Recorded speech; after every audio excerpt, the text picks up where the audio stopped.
All right, Coach. Playoffs are officially here. Opening rounds. The games were last night. We were fortunate enough to know our matchups on Sunday. UMass Lowell coming to Toscano Saturday for the first ever playoff game in Toscano Family Ice Forum. Just want to get your thoughts ahead of the playoff matchup. Well, we're certainly excited for Saturday. I think it's fantastic that the game's going to be sold out, and it'll be a great crowd here for the playoff, and that's what the playoff atmosphere should be. So we're definitely looking forward to that. I have the utmost respect for Lowell and Norm Bazin. I think he's one of the best coaches in our league. He always has his team prepared. They're really never ever beat themselves. They don't have many weaknesses. They're strong in goal. They have really deep defense, and they're led up front by Carl Berglund, who I think is without a doubt an all-league type player in our league. So it's going to be a really tough matchup for us, but we're looking forward to it. All right, we'll open it up for questions. As always, raise your hand emoji or type in chat and I'll get to you. Who wants to start us off? Go ahead, Adam. So Justin Pearson's been outstanding in terms of converting now. I mean, he could have been playing well at the beginning of the year, but he's really filling it up. That hat trick on Saturday. So what has turned the corner for him, I guess, midway through the year where he's really starting to bury goals?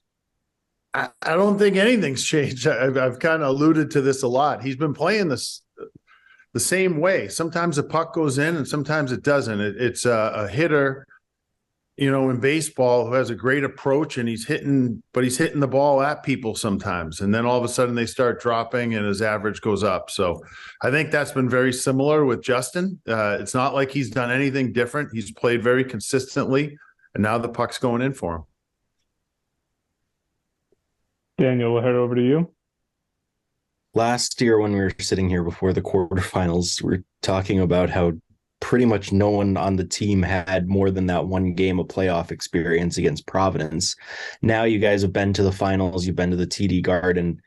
How much different is it going into these playoffs compared to last year? Well, I think the expectation is different, and I think it's probably the same in the Lowell locker room. They were at the Garden last year as well. So once you get a taste of that, you want to get back there. And I think last year, where we were maybe entering the playoffs, a lot of our players was a little unknown to them, or they've never played at the Boston Garden. They had never advanced past the first round. So it was probably a different feeling than it is now, Dan. I think those kids in the locker room now know what it's like to play at the Garden. They enjoyed playing at the Garden. They'd like to get back there. And it's probably the same in the Lowell locker room as well. So it's definitely a different mindset. And really, since last season ended and up to the start of this year, you talked about the expectation to get back to the final, and obviously you got to win on Saturday to get there, but have you seen that sort of expectation manifesting itself this week compared to the regular season? Not so much this week. I think just the whole regular season. One of the things that now this is back-to-back 20-win seasons. That's usually, you get 20 wins in college hockey. That's a pretty good year. It's not an easy thing to do when you're only playing 34 games. So the fact that we've gone back-to-back 20-win seasons shows that this team, they didn't come into this season expecting to be 500 with 16 new faces. Like their expectations were to compete throughout the entire year, be a team that's vying for home ice in Hockey East and competing in the Hockey East tournament to try to get into the national tournament. So I think it's certainly been a different, as I said, mindset from day one, as opposed to coming in not knowing really where we think this team could go.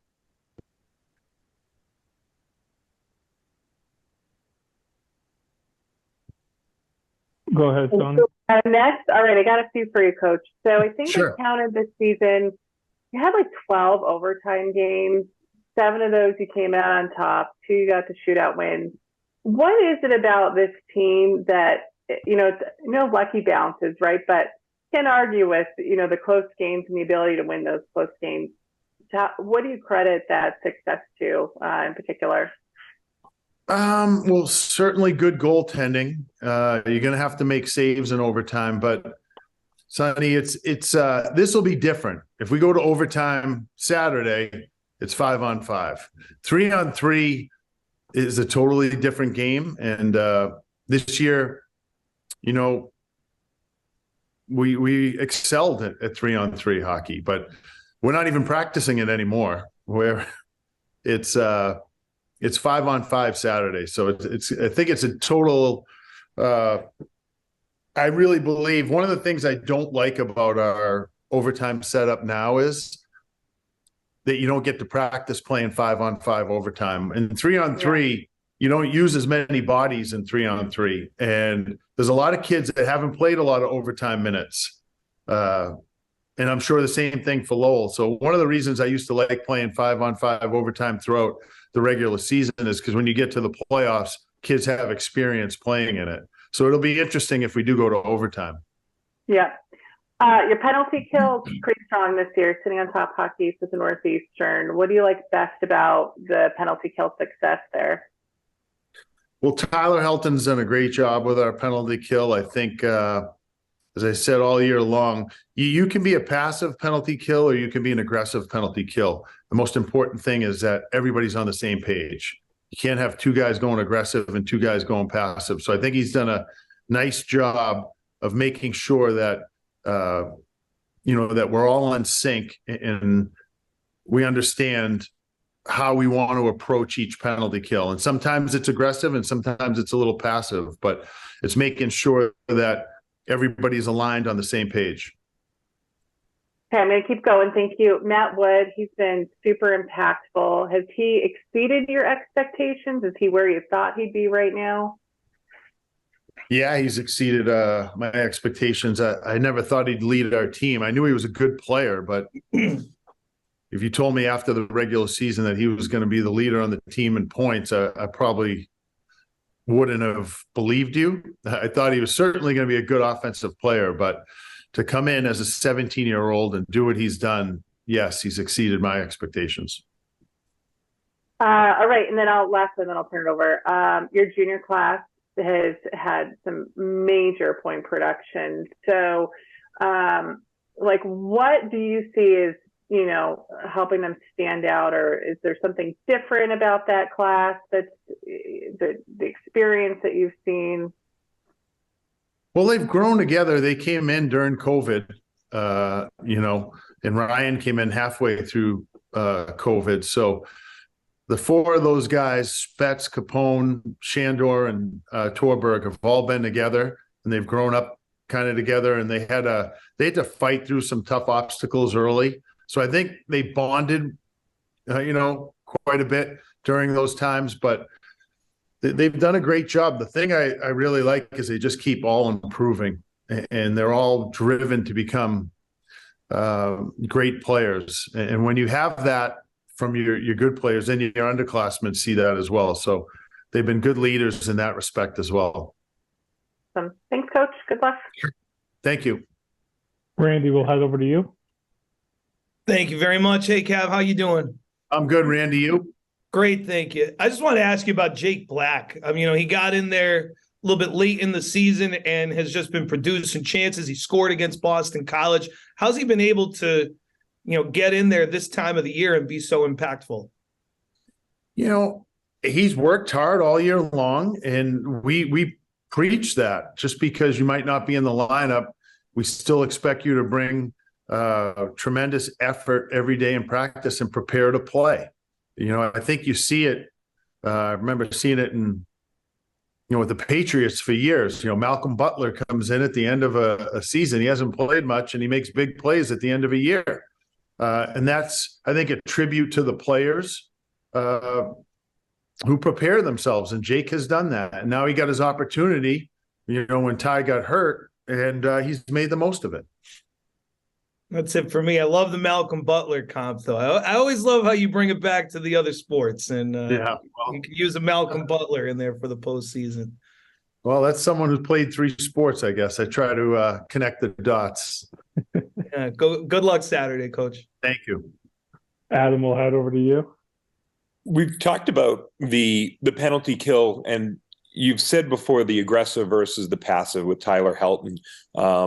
Do you mix up looks over the course of the game to keep the other team on their heels a little bit, not knowing what to expect? Yeah, sometimes. I think you always have to make adjustments. There's not much a power play can, you're in overload, you're in a 2-3, you're in a 1-3-1. Like, you see them all throughout the year, and sometimes there's little adjustments and tweaks that a team might do, and you have to adjust to that. So we just try to prepare our players for, what they might see come Saturday. And then during the game, a lot of times it happens, in between periods, but it can also happen during a TV timeout where, if we know we're going to kill a penalty, hey, we're going to do something a little bit different here, and let's do this on this kill. So those adjustments happen. They're fluid throughout the course of a game. Thank you. Daniel, we'll head over to you. Andrew Lucas has pretty comfortably set the record for the most points by a defenseman under you as a head coach, but it seemed like it took a little while for that to get over the finish line in the offseason. What was that recruiting process like? And was there ever a point where you were like, all right, well, I guess we'll have to make do without him?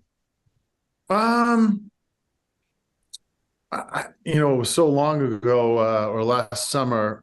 Yeah, it was a little bit of a complicated process, but once everything, was finalized, it was pretty smooth from there. So if we did, it was going to be, I think someone else might have jumped up and maybe taken those minutes. But to Andrew's credit, he's a very good offensive player. He's a very good defensive player too. I don't think he gets enough credit as a defensive player. But I'm glad it worked out because he's been a great addition to our team. Is this kind of what you expected to get out of him, this type of production and this much of an all-around defenseman? Well, I didn't realize how good he was defensively. I did expect the offense. I had watched him play for 3 years, and I knew how talented he was on the, back on the blue line. But I didn't really, know how good defensively he was as well.